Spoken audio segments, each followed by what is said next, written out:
Hello friends, नमस्कार। Judicial exam watcher channel से मैं राजेश कुमार सोनी। हम लोग पढ़ रहे हैं उत्तर प्रदेश राजस्व संहिता 2006। परीक्षा में पूछे जाने वाले महत्वपूर्ण सेक्शन, टॉपिक्स, बुलेट नोट्स, जो भी आप कह लें, वो सब कुछ इस वीडियो के माध्यम से मैं क्रम से देने का प्रयास कर रहा हूँ। हम लोग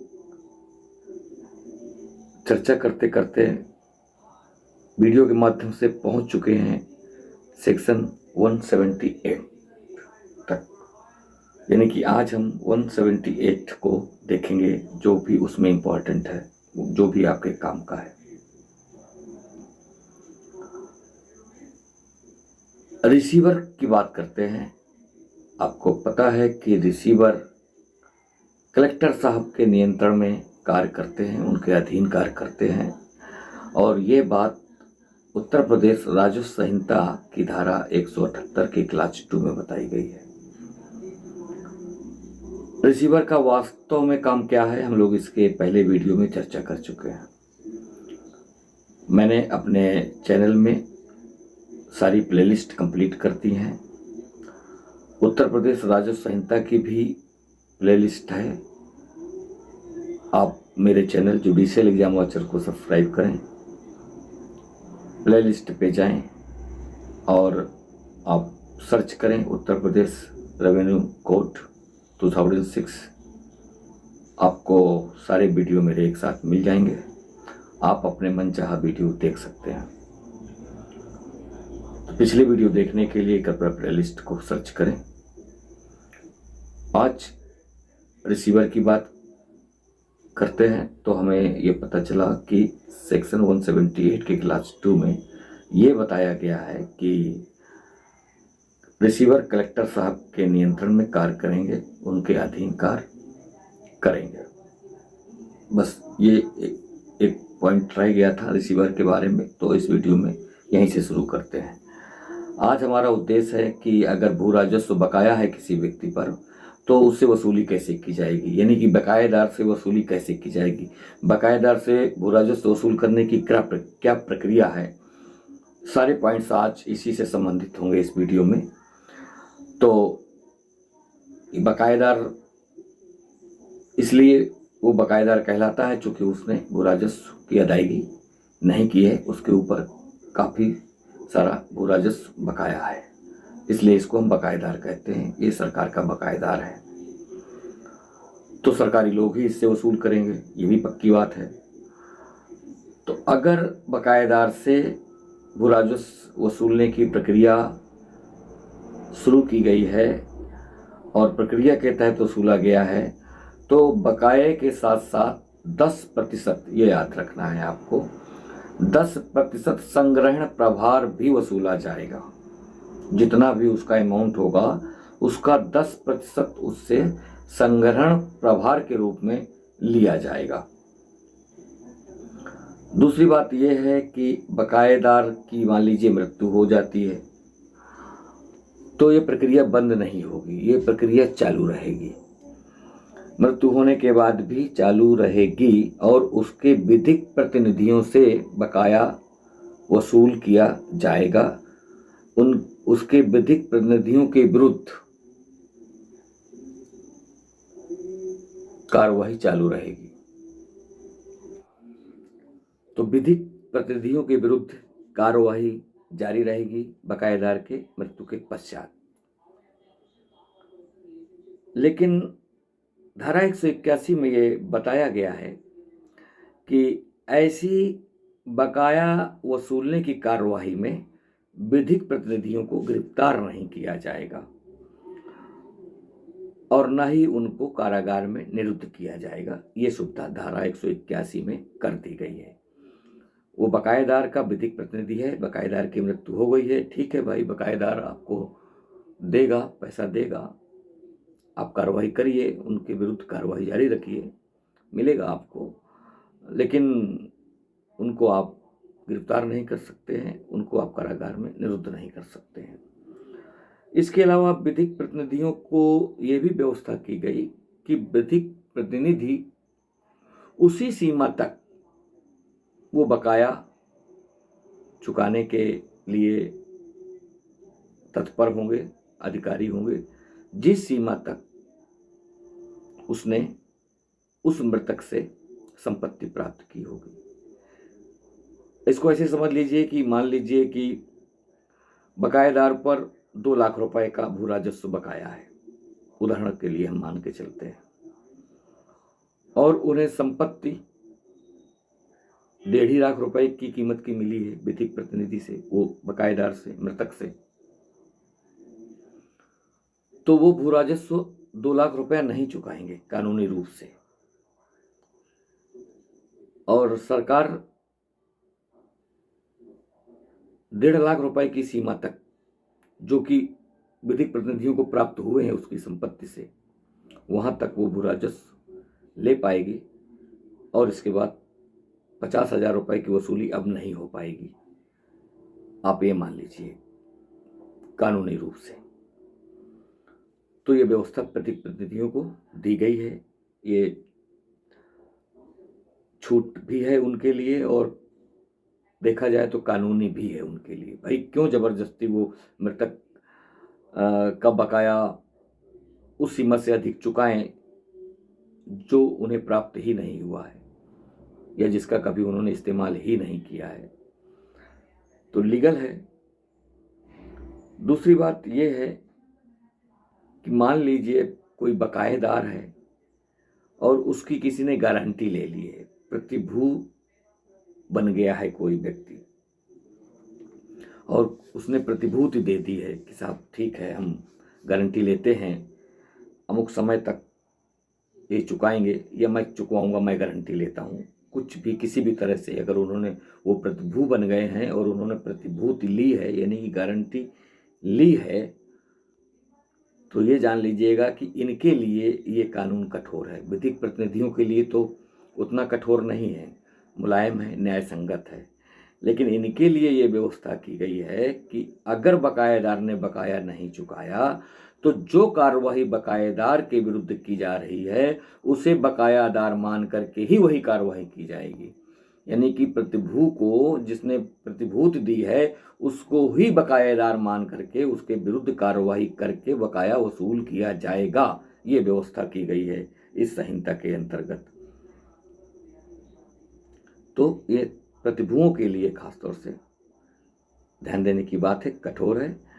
गारंटी कभी भी सोच समझ के ली जानी चाहिए, किसी भी प्रकार की हो, कहीं भी हो, कहीं ना कहीं हमारी प्रेस्टेज उसके साथ जुड़ी होती है, तभी आपकी गारंटी लगती है। तो उसको बनाए रखने के लिए आपको फिर कुछ करना होता है, कभी कभी बहुत कुछ करना पड़ता है। तो जब कभी भी गारंटी ली जाए सोच समझ के ली जाए। तो ये कुछ बातें हमने देखी। इसके बाद आगे चलते हैं तो हमको सेक्शन 174 और 177, 175 इसके पहले हम इनको देख चुके हैं, तो अब इसी के तारतम्य में इनको देखना है कि 174 के अधीन या धारा 177 के अधीन किसी स्थावर संपत्ति की कुर्की, चूंकि इन दोनों में कुर्की की व्यवस्था की गई है, इसके पहले हम पढ़ चुके हैं, तो कुर्की की व्यवस्था की गई है। अब अगर हमें बकाया वसूलना है तो कुर्की भी कर सकते हैं, कुर्की गई संपत्ति का विक्रय भी कर सकते हैं, ये सारी व्यवस्थाएं इसमें हैं। तो धारा 174 और धारा 177 के अधीन यदि स्थावर संपत्ति की कुर्की की गई है, और धारा 175 में एक व्यवस्था की गई है कि अगर कुर्क की गई संपत्ति है तो कलेक्टर साहब उसको 10 वर्ष के लिए पट्टे पर दे सकते हैं, 10 वर्ष तक के लिए पट्टे पर दे सकते हैं, और वो भी बकायेदार से भिन्न व्यक्ति को दे सकते हैं। ऐसा नहीं कि जिस पर बकाया है उसी की संपत्ति कुर्क की और उसी को 10 साल का पट्टा भी कलेक्टर साहब ने कर दिया, ऐसा नहीं होगा। तो धारा 175 में तो 10 वर्ष के तक के पट्टे की व्यवस्था की गई है कुर्क की गई स्थावर संपत्ति के संबंध में, और धारा 174 और 177 में संपत्ति स्थावर संपत्ति की कुर्की की जाती है। तो ये जो व्यवस्था है इसके लिए आदेश का कलेक्टर साहब ही जारी करेंगे, ये आपको याद रखना है। तो संहिता ये कह रही है कि धारा 174, धारा 177 और धारा 175 के अंतर्गत यदि आदेशिकाएं जारी करनी है तो वो कलेक्टर साहब ही करेंगे, और ये व्यवस्था धारा 182 में की गई है। तो धारा 182 यही कहती है कि कलेक्टर साहब करेंगे अगर कार्यवाही धारा 174, 77 और 75 के अंतर्गत की जा रही है। तो एक बात और है, इसकी परिसीमा देखना है। तो अगर ऐसी आदेशिकाएं जारी की गई हैं, यानी कि कुर्की के विरुद्ध अगर आप कुर्की की आदेशिका जारी की गई है या कुर्क किया गया है स्थावर संपत्ति को, तो कुर्क के विरुद्ध या कुर्क की गई संपत्ति के विरुद्ध यदि कोई आपको दावा करना है या दावा करने वाला कोई अन्य व्यक्ति है जिसकी संपत्ति कुर्क की गई है, उससे अन्य व्यक्ति है जो ये दावा करता है, कुर्क की गई संपत्ति के विरुद्ध दावा करता है, तो उसके लिए व्यवस्था की गई है कि वो 30 दिन के भीतर ही दावा पेश करें। 30 दिन के भीतर। अब 30 दिन के भीतर का मतलब 30वें दिन नहीं होता, ये आपको ध्यान देना चाहिए। तो कुछ जगह 30 दिन के भीतर मिलेगा, कुछ जगह 30 दिन तक मिलेगा। तो जहां 30 दिन तक मिलेगा वहां तो 30वां दिन गिना जाएगा। जहां 30 दिन के भीतर की बात की जा रही है वहां 30 दिन के भीतर का मतलब 30वां दिन नहीं होता। ये आपको समझ के चलना है प्रैक्टिकली। ये जो धारा 183 की बात कर रहा हूं मैं, जहां कुर्क की गई संपत्ति के विरुद्ध कोई दावा करना है तो उसके लिए समय सीमा 30 दिन तक की दी गई है। कंफ्यूज नहीं होना है, 30 दिन तक की दी गई है। और ये दावा आप कलेक्टर साहब के समक्ष ही प्रस्तुत करेंगे, ये भी आपको याद रखना है। 30 दिन तक का समय है और आपको ये जो दावा पेश करना है ये कलेक्टर साहब के समक्ष पेश करेंगे, धारा 183 कहती है। तो कुर्क की गई संपत्ति पर दावा करने वाला कोई अन्य व्यक्ति है, उसके पास 30 दिन का समय है और कलेक्टर साहब के समक्ष दावा पेश किया जाएगा। अब विक्रय होना है, जो मुख्य बात आगे आ रही है वो ये है कि विक्रय होना है, तो उसकी भी व्यवस्था है। उन्होंने कहा कि भाई ये जो कार्रवाई है धारा 174, 77 और 75 की, ये कलेक्टर साहब की आदेशिका से ही संचालित होंगी। तो अब ये भी पता कर लीजिए कि अगर उद्घोषणा कर दी, अच्छा कभी कभी ये भी होता है कि क्या कलेक्टर साहब ही उपस्थित होंगे नीलामी में, विक्रय में, तो जरूरी नहीं है। सहायक कलेक्टर भी उपस्थित हो सकते हैं उनके आदेशानुसार। तो सहायक कलेक्टर के द्वारा भी ये उद्घोषणा जारी की जा सकती है विक्रय की, लेकिन कलेक्टर साहब के आदेशानुसार ही ऐसा वो करेंगे, वो प्राधिकृत करेंगे उनको, तभी वो ऐसा कर पाएंगे। अगर वो प्राधिकृत नहीं करते हैं तो फिर आपको स्वयं रहना होगा वहाँ। चलिए, अगर उद्घोषणा जारी हो गई विक्रय की कि भाई विक्रय किया जाए, कोई चारा नहीं है, बुरा राजस्व चुकाने के लिए अब संपत्ति का विक्रय कर दिया जाए, तो जिस तारीख को उद्घोषणा करेंगे उसी तारीख को विक्रय नहीं होगा। याद रखिएगा, 21 दिन तक इंतजार करना होगा। विक्रय, ये जो एक धारा 184 के अंतर्गत उद्घोषणा जारी की जाएगी विक्रय की, तो विक्रय तब तक नहीं होगा जब तक ऐसी उद्घोषणा की तारीख से 21 दिन समाप्त नहीं हो जाते। यानी कि 21 दिन के बाद, उद्घोषणा की तारीख से 21 दिन के बाद, यानी कि 22वें दिन ही ये प्रक्रिया आगे बढ़ेगी। ये व्यवस्था इसमें कर दी गई है। तो ये 21 दिन याद रखिएगा। ऐसे ही दांव पेच खेले जाते हैं प्रश्न पूछने में। तो विक्रय की उद्घोषणा धारा 184 याद रखिएगा। कलेक्टर साहब देंगे या फिर कलेक्टर साहब प्राधिकृत करेंगे सहायक कलेक्टर साहब को, महोदय को, तो फिर वो करेंगे। ठीक 21 दिन का समय आपको याद रखना है। और अब नीलामी हो रही है, ठीक है। अधिकतम बोली वाले को नीलामी में विक्रय पर हथौड़ा गिरता है, सीधी सी बात है। अब जिस व्यक्ति ने अधिकतम बोली लगाई, हथौड़ा उसके पक्ष में गिराया गया, तो उसको जो भी बोली लगाई गई अधिकतम बोली, उसका 25% तुरंत जमा करना होगा वहां। यदि वो ऐसा नहीं करता तो फिर उस संपत्ति का पुनः विक्रय होगा। ये आपको ध्यान देना है। 25% की बात है। अधिकतम बोली जो भी है जिसके पक्ष में थोड़ा गिरा है, वो 25% उस बोली का तुरंत जमा न करे, तुरंत जमा करे,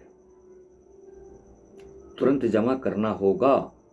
यदि वो ऐसा नहीं करता है, ऐसा करने में वो व्यतिक्रम करता है, तो संपत्ति पुनः विकृत की जाएगी।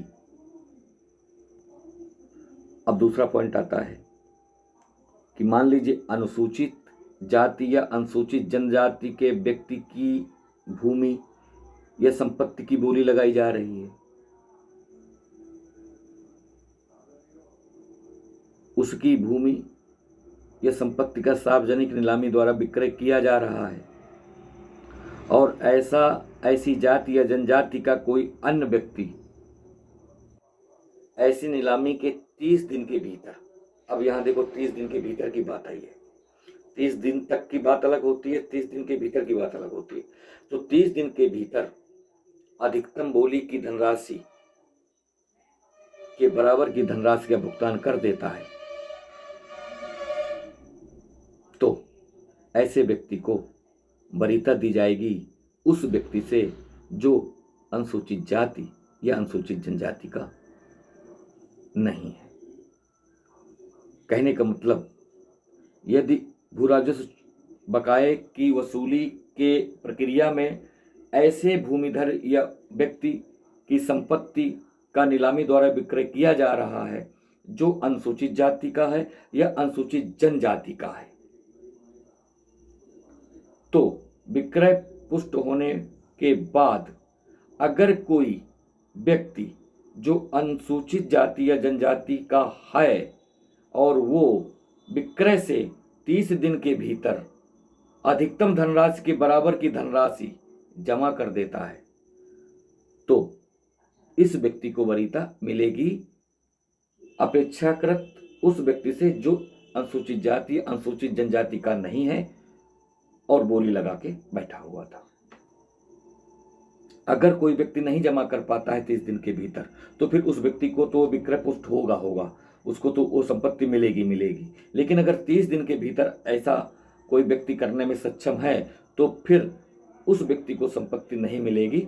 इस अनुसूचित जाति या अनुसूचित जनजाति से संबंधित व्यक्ति को ही वो संपत्ति मिलेगी। इसको वरीयता कानून के अंदर दी गई है, और 1% की छूट और भी मिलेगी इसको।